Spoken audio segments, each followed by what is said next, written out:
slow up, no I don't take shit. I got no love for the fakeness. If you wanna play tough and wanna hate. Hello everyone, welcome back to another video on the channel. We're here today, we're going to go over cardiology questions that we have created using ChatGPT version 4.0.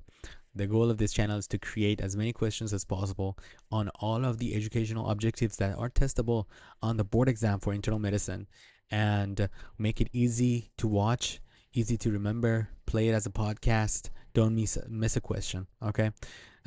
Basically, I have instructions that I've put into my GPT project, and basically it will create questions based on the high yield objectives that are from MKSAP, ACP, and USML, UWorld, and some of the AMBOSS objectives, the ones that I've seen it tested multiple times and are higher yield. They're basically going to be doing these questions together, okay? So, and then even the answer options are in a certain format, as you've seen throughout the previous videos, because I've asked it to create them in that format. And if you like the video, please drop a like a comment. If you want to access the notes from each of the sessions, they're going to be found on my Patreon. All right, so let's go ahead and get started. This is the cardiology episode 1, and question 1. A 65-year-old man with a history of hypertension and hyperlipidemia, he presents to the emergency department with chest pain that was lasting for 3 hours. The pain is described as pressure-like, located in the substernal region and radius to the left arm. Vitals are stable. ECG shows ST segment depressions in V4 to V6, and the troponin levels are elevated. He is given aspirin, heparin, and a beta blocker.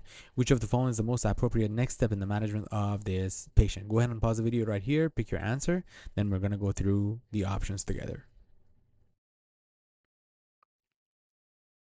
All right. So pretty simple one. This one is the ACS case, so an STEMI, right? You got the ST depressions, you have troponin elevation. It's suggesting that the pathophysiology would be a partial occlusion of a coronary artery due to a plaque rupture and thrombus formation. Stress test would be wrong. That's contraindicated when an active ACS patient with troponin elevation. Thrombolytic, it would be if the patient was not in the hospital or some far away to get the actual cath if he had an STEMI, but he is an NSTEMI patient. Medical management and discharge is incorrect. This is an NSTEMI patient requires early invasive strategy. An echocardiogram at this stage would be incorrect, but in the future may be useful. But usually during the cath, they can get a venogram done. All right, so the correct answer, early invasive strategy with coronary angiography. So what does this mean? So you have high risk features, which are the elevated tropes and the ST depressions. You need to do the coronary angiography within 24 hours. And this is the PCI, if indicated. So the approach has been shown to reduce recurrent MI and mortality.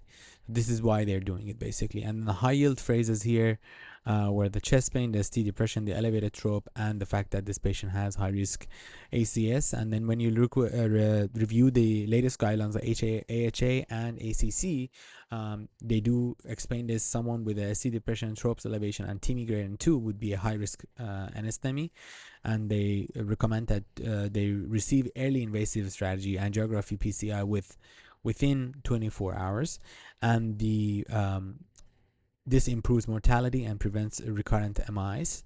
So the final answer will be early invasive strategy with coronary angiography. Okay. All right. So let's go ahead and get to the second question. All right. So this is a 32-year-old, history of recreational drug use, presents to the emergency department with severe chest pain. Started 2 hours ago. He appears anxious and diaphoretic. His blood pressure is 180 over 100. Heart rate is 110. ECG shows ST elevations in V1 to V4. He's given aspirin and oxygen. Which of the following is the most appropriate next step in the management of this patient? So he has a recreational drug use. They're trying to point you to a specific drug in this question, and given the hyper sympathetic activity that you can see here, and then they want you to pick the best answer that you think. So go ahead and pause the video right here and pick your answer. We're going to go through the options together. All right, so I would say this is probably going to be cocaine, so or a sympathomimetic as such. So this is basically cocaine. They're pointing to cocaine being a potent sympathomimetic, causing vasoconstriction, increasing myocardial oxygen demand, and as you know, cocaine is a thrombogenic substance. It can lead to ACS and ST elevation, MI. Cocaine induces coronary vasospasm and thrombosis, necessitate an urgent intervention. So basically, it's trying to tell you that don't think just cocaine causes vasospasm and if you relieve the vasospasm, they'll be done. This would be the wrong option. It's trying to tell you that cocaine not only is a coronary vasospasm substance, it also causes thrombosis and is thrombogenic. All right, so metoprolol would be wrong. Remember, metoprolol beta blockers are contraindicated in cocaine-induced chest pain due to the risk of unopposed alpha-adrenergic vasoconstriction, which can worsen the ischemia. Alteplase, again, incorrect. Fibrinolytics are avoided in cocaine due to high risk for intracranial hemorrhage. Lorazepam for anxiety would be incorrect, although useful to help, but they're not going to replace your urgent need for revascularization. That is most important. Discharging with the stresses would be incorrect. The patient has a STEMI. They'll tell you they have a ST elevation MI and require the urgent, immediate cardiac catheterization with reperfusion therapy. And the algorithm of management of cocaine-induced STEMI is aspirin, nitroglycerin, calcium channel blockers, not beta blockers, benzodiazepines such as lorazepam and diazepam to reduce the sympathetic surge, urgent PCI to if there is a STEMI, and then avoid the fibrinolytics in these patients due to the high risk for intracranial hemorrhage. Okay, and the pattern recognition is that this patient is a young patient with the ST elevation, showing signs of hypertension, tachycardia, and anxiety, most likely going to be cocaine use, and the management focuses on the PCI. Okay, and then reviewing the guidelines, cocaine-induced STEMI, emergent PCI. Beta blockers are counterindicated, benzos for symptomatic relief, and the final answer is immediate cardiac cath with reperfusion therapy. All right, if you enjoyed it up to this point of the video, drop a like, guys, and subscribe to the channel. Put that bell button on so whenever I'm uploading, you are able to get a notification. I usually upload every day at around 12 o'clock. And I make sure that I'm ahead on the uploads a few days so I never miss a day.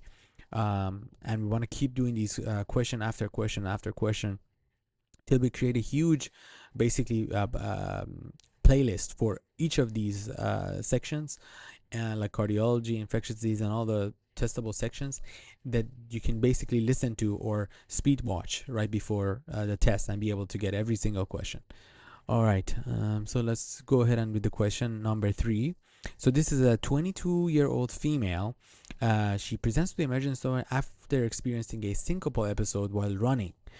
She reports occasional palpitations, but denies chest pain or shortness of breath. Her father died suddenly at age 35. Her ECG shows a QTc of 490. Her serum electrolytes, including the potassium, calcium, and magnesium, are within normal limits. Which of the following is the most appropriate next step? All right, so go ahead and pause the video right here and pick your answer. I'm going to go through each of the options together.